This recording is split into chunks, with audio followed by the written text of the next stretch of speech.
आंध्र प्रदेश के मुख्यमंत्री चंद्रबाबू नायडू के गंभीर आरोपों के बाद राज्य में खलबली मच गई है। सीएम ने जगनमोहन रेड्डी पर आरोप लगाते हुए कहा कि उनके कार्यकाल में तिरुपति वेंकटेश्वर मंदिर में प्रसाद के लड्डू में जानवरों की चर्बी का इस्तेमाल किया गया था, यानी जानवरों की चर्बी से ये बनाए जा रहे थे। आप देखिए, गौर करने वाली बात यह थी कि ये पिछले कई साल से मंदिर की जो प्रसाद है उसकी गुणवत्ता में शिकायतें मिल रही थी। जाहिर सी बात है कि इतने बड़े बयान के बाद राजनीति तो गर्म होगी ही। इसी को लेकर अब एक रिपोर्ट भी सामने आई है जिसमें फिश ऑयल यानी मछली का तेल इस्तेमाल हुआ है, इसका जिक्र किया गया है। एनिमल फैट का जिक्र किया गया है। और आप सोचिए, उसमें बफेलो, टैलो, क्या क्या जानवरों के नाम मैं लेना भी नहीं चाहता। भगवान तिरुपति जी की जो पवित्र मूर्ति मेरे सामने है, सोच के भी क्रोध भी आता है और दुख भी होता है किस तरीके से भक्तों के साथ इतना बड़ा धोखा किया गया। मेरा ये अपील है मेरी भाई इस सरकार से, वहां की जो मौजूदा सरकार उस वक्त थी जिस पर आरोप लगाया गया है कि भाई आपने ऐसा किया तो क्यों किया, आपको सोचना चाहिए था। आप चाहे प्रसाद ना देते तो भी चलता, लेकिन पर प्रसाद के अंदर मिलावट तो ना की जाती, और मिलावट भी इतने निम्न स्तर की गई है कि जिसमें क्या बोला जाए, एनिमल चर्बी का इस्तेमाल करना, फिश ऑयल का इस्तेमाल करना, जो शाकाहार को आगे रखते हैं, जो मीट मछली तक नहीं खाते। ये रिपोर्ट भी आप देखिए फिश ऑयल, बीफ टैलो, लाड, ये चीजें इसमें सारी मेंशन की गई है। अब ये रिपोर्ट भी सामने आ गई है। अब क्या कुछ कहा है वो भी आपको बताएंगे। चलिए और इससे आगे बढ़ते हैं। ये तो हमने आपको तस्वीरें दी है, चंद्रबाबू नायडू के द्वारा क्या कुछ कहा गया है वो आपको दिखाते हैं। कड़ान तिरुमला लड्डू गुड़ा तिरुमला की पवित्रता को कलंकित किया है। उन्होंने अन्नदानम यानी मुफ्त भोजन की गुणवत्ता से समझौता किया है। और सोचिए और क्या कहा है, और घी के बजाय पशुओं की चर्बी का उपयोग करके पवित्र तिरुमला लड्डू को दूषित कर दिया है। और इस खुलासे ने, आपको बताएं, ये आपको धीरे धीरे हम समझा रहे हैं, ध्यान से आप सुनिएगा, इस खुलासे ने चिंता पैदा कर दी है।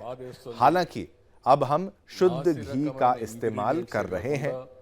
साथ ही साथ देखिए, एनिमल फैट, उनके मुंह से सुनिए, हमने मंदिर में हर चीज को सैनिटाइज किया है जिससे गुणवत्ता में सुधार हुआ है। हम देखिए, ये चंद्रबाबू नायडू की तरफ से जो स्टेटमेंट आया है, हम तिरुमला तिरुपति देवस्थानम, जिसको टीटीडी कहा जाता है, उसकी पवित्रता की रक्षा करने के लिए पूरे जो कोशिशें हैं वो कर रहे थे। यानी जानवर की चर्बी का इस्तेमाल करके तिरुपति बालाजी के लिए आप सोचिए जो लड्डू बनाया जाता है उसमें चर्बी का जिक्र, उसका टेस्ट, चंद्रबाबू नायडू जी ने जो कुछ कहा है वो आपको बताया। अब आगे बढ़ेंगे और आपको रिएक्शंस दिखाते हैं। ये लड्डू के आप दर्शन कर रहे हैं, सोचिए इसमें मिलावट की गई है। जो बनाता है, जो खाता है, जो पूजा करता है, उसमें कोई भी मांसाहार इसमें नहीं करता। दूर दूर तक आप ये सोचिए उस पूरे क्षेत्र में ही मांसाहार उतना संभव नहीं है। अब सुब्बा रेड्डी ने क्या कुछ कहा है आपको वो भी सुनाते हैं और उसका स्क्रोल भी आपको दिखाएंगे, उसका ट्रांसलेशन भी बताऊंगा।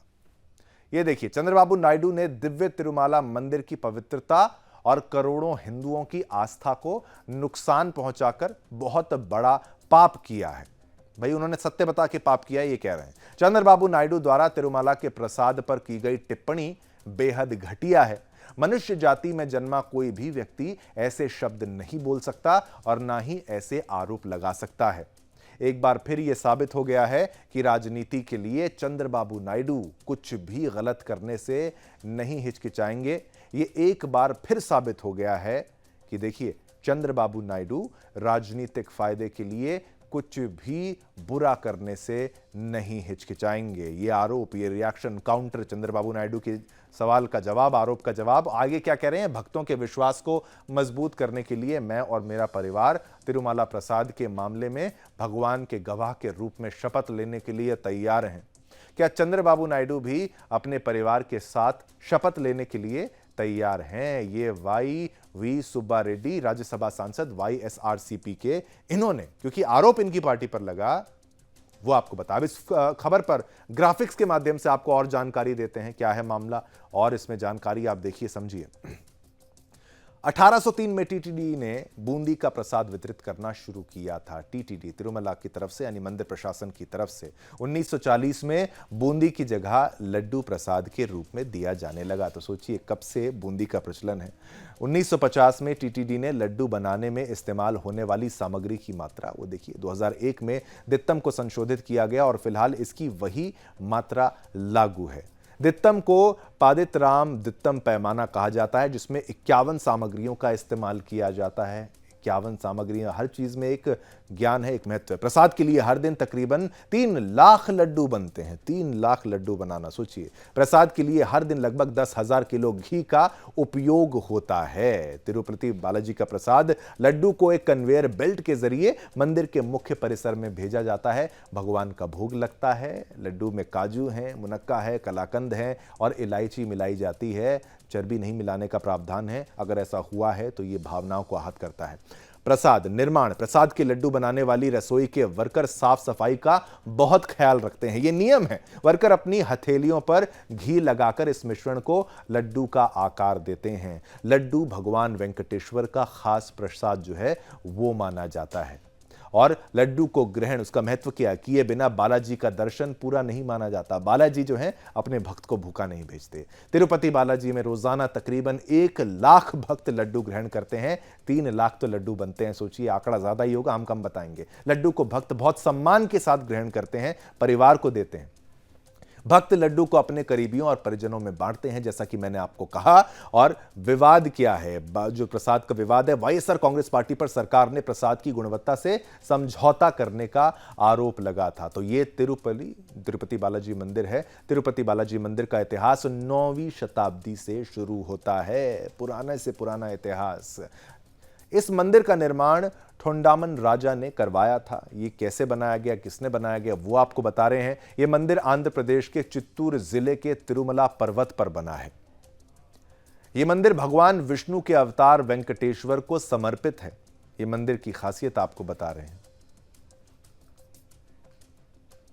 चलिए, इस खबर पर हमने आपको जानकारी दी, लड्डू का महत्व बताया, भगवान का महत्व तो हम बताने की हम हैसियत नहीं रखते, लेकिन अब हमने जो पोल के माध्यम से आपसे जो प्रश्न पूछा, चंद्रबाबू नायडू का बड़ा आरोप जो है ये सही है। 95% लोग कह रहे हैं हाँ, 5% लोग कह रहे हैं ना।